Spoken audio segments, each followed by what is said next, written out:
Umoja wa klabu za waandishi wa habari Tanzania UTPC kupitia mradi wake wa kuwajengea uwezo waandishi wa habari ili jamii iweze kupata taarifa umewakutanisha wananchi wa makundi mbalimbali mkoani Geita pamoja na waandishi wa habari kwa lengo la kutambua masuala ambayo jamii ya Geita ingependa yafanywe kazi kupitia vyombo vya habari. Kuna taarifa nyingi sana kuna taarifa nyingi sana zipo serikalini, lakini pengine zilizopo kwenu hazifikii serikali na zilizopo serikalini haziwafikii wananchi. Tunahitaji daraja hapo, na hili daraja ndio hawa waandishi. Na ndio maana sisi kwa kushirikiana na wadau kama IMS, TMF tumeamua kwamba tuje kwenu katika kutekeleza mradi wetu wa kuwajengea uwezo waandishi wa habari ili waweze kufanya uandishi wenye tija utakaosaidia kuwa na taifa la watu wenye weledi. Sasa weledi unaanza kwa kupata taarifa. Sasa kama weledi unaanza kwa kupata taarifa na ile taarifa unayopata sio sahihi, maana yake maamuzi yako utayafanya kwa taarifa ambazo sio sahihi, jambo ambalo kwa vyovyote vile litapelekea hata matokeo yako yasiwe sahihi. Mkurugenzi mtendaji wa Tanzania Media Foundation TMF Dastan Kamanzi, ambaye aliongoza semina hiyo, anasema uandishi wa habari wenye tija ni ule unaochakata mawazo kutoka katika jamii. Tunakuwa tunawafundisha waandishi wa habari kufanya uandishi ambao tunasema wanapata vitu vya kufanya kutoka kwa wananchi badala ya wao wenyewe kukaa tu wakabuni. Na ni muhimu kwa sababu ukiwasikiliza wananchi wakazungumza kile ambacho nafikiri kwamba waandishi wa habari au vyombo vya habari vyaweza kuvitazama na kuifanyia kazi. Sasa mwandishi wa habari akifanya kazi hiyo aonekane kama kwamba analeta kitu kipya, bali anaibua sauti za wananchi, lakini pia anawezesha wananchi. Makundi hayo yameongelea mambo yanayowagusa kwa ujumla ili atakapoandikwa na waandishi wa habari serikali iweze kufanyia kazi kama baadhi yao wanavyowasilisha. Mimi ni mwakilishi pia wachimbaji wadogo mkoa wa Geita, nikimaanisha Magema, eneo ambalo pia huwa tunalitumia kwa muda mrefu. Kuna kipindi tumekuwa tukitolewa kwa sababu ni eneo lilioko ndani ya leseni ya GGM. Hivyo tulikuwa tunaomba, kwa sababu tunapokwenda kuwatoa wale wachimbaji wadogo waliokuwa wanachimba Geita, maana yake unakwenda kupoteza ajira zaidi ya 20,000. Yaani ukiwatoa wachimbaji wadogo, tunaiomba serikali yetu ya Jamhuri ya Muungano wa Tanzania itusaidie sasa kuzungumza na mwekezaji. Hayo maeneo ambayo ni ya Mzingamo na Magema yaendelee kusalia kwa wachimbaji wadogo chini ya usimamizi wa serikali yetu. Fursa kama hizi tulikuwa tunazihitaji kwa muda mrefu. Maana yake waandishi wa habari wanapokuwa katikati yetu, malalamiko yetu yanafika kwa wakati, kwa haraka, kwa sababu tumekuwa tukiwatumia watu baadhi ambao tukiamini ni viongozi wetu wanaweza wakatusaidia, lakini mara nyingi sana wamekuwa wakishindwa kutusaidia. Mwandishi wa habari atanisaidia nikipeleka malalamiko yangu. Kama mfano, kama sisi soko letu la Mbagala tuna changamoto moja, hamna watu mle sokoni, ila wakileta mizigo, magari ya mizigo, mfano mizigo yote kai inashushia pale. Yaani bidhaa zote kuanzia nyanya, maharage, kila kitu, yani mizigo yote kai inashushia pale. Tunaweza tukatoka hatua moja tukasonga mbele kwa sababu sisi tukapata wateja. Changamoto kubwa ni ile ya kukosa funding. Kama ambavyo wote tunafahamu, USAID wamekata funding kupitia rais wao. Sio jambo ambalo inabidi tuumie, ni jambo ambalo inabidi tujifunze kwalo. Lakini pia kuna hawa watu ambao ni makampuni makubwa ambayo yapo katika maeneo yetu. Kwa mfano hapa Geita tuna Geita Gold Mine.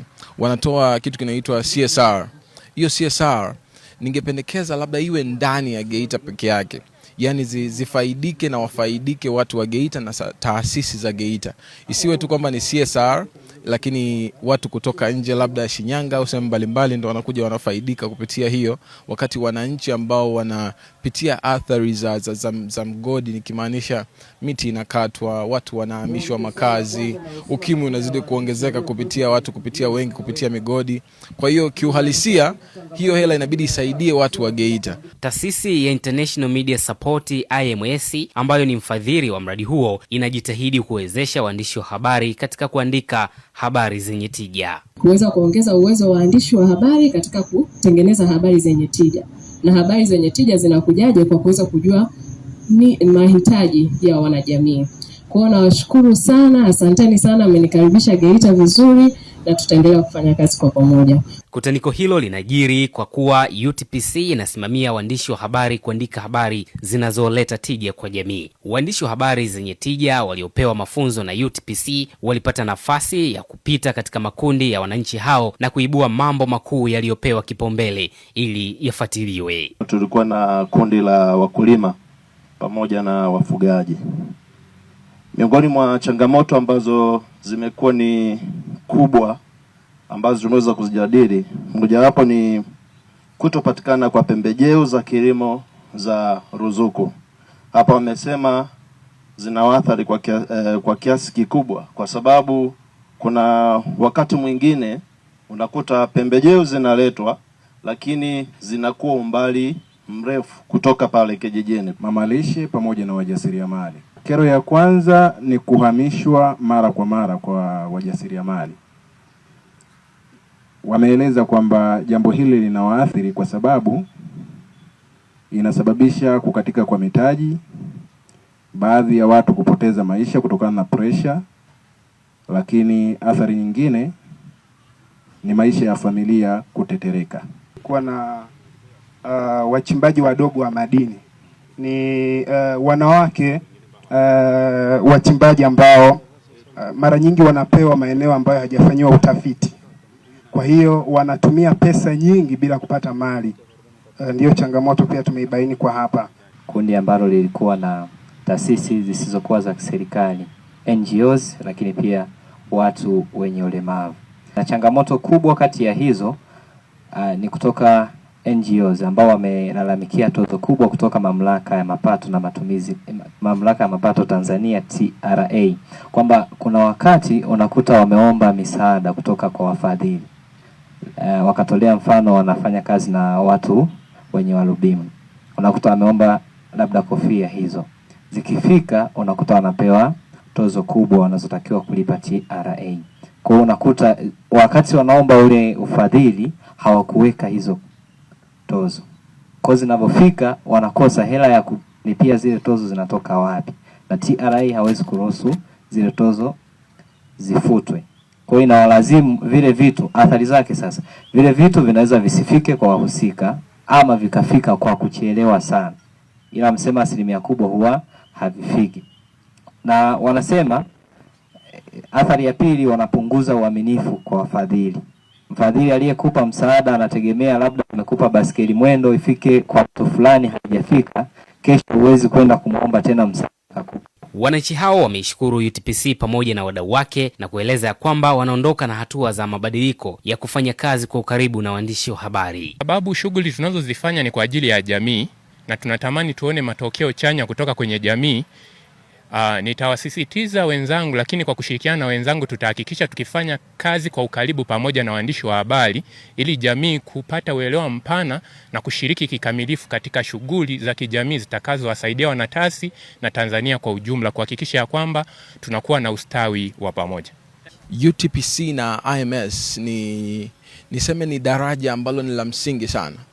Yaani kama ninaweza nikatoa mfano mzuri, huenda ni daraja ambalo linaunganisha mkoa wa Mwanza na mkoa wa Geita. Bila hilo daraja tunachukua muda mrefu na huenda tusipite kabisa. Kwa hiyo hawa watu ni wa muhimu sana, UTPC na IMS, kufikisha ujumbe wetu, kufikisha malalamiko yetu, tukiwatumia kama link yetu sisi na wahusika wa kutatua haya matatizo na hizi changamoto. Kwa hiyo ni watu wa msingi sana. Tumeweza kuona kila sekta ikiwa na changamoto zake, lakini pia tumeweza kuona namna ambavyo waandishi wa habari wanaweza kutatua hizo changamoto kwa nafasi yao. Dastan Kamanzi anasema jitihada hizo zinaunga mkono dira ya taifa ya maendeleo ya mwaka 2025-2050. Tunasema dira 2050, tunahitaji uandishi wa habari ambao wenyewe utaendana na dira, utaendana na mipango na mikakati ambayo inalenga kuona kwamba dira ile inabadilika sasa, inawekwa kwenye vitendo, na tunaona mabadiliko na tunaona nchi yetu ikibadilika na maendeleo yakiweza kuwa ya hali ya juu sana kwa kulingana tu na ile dira inavyosema.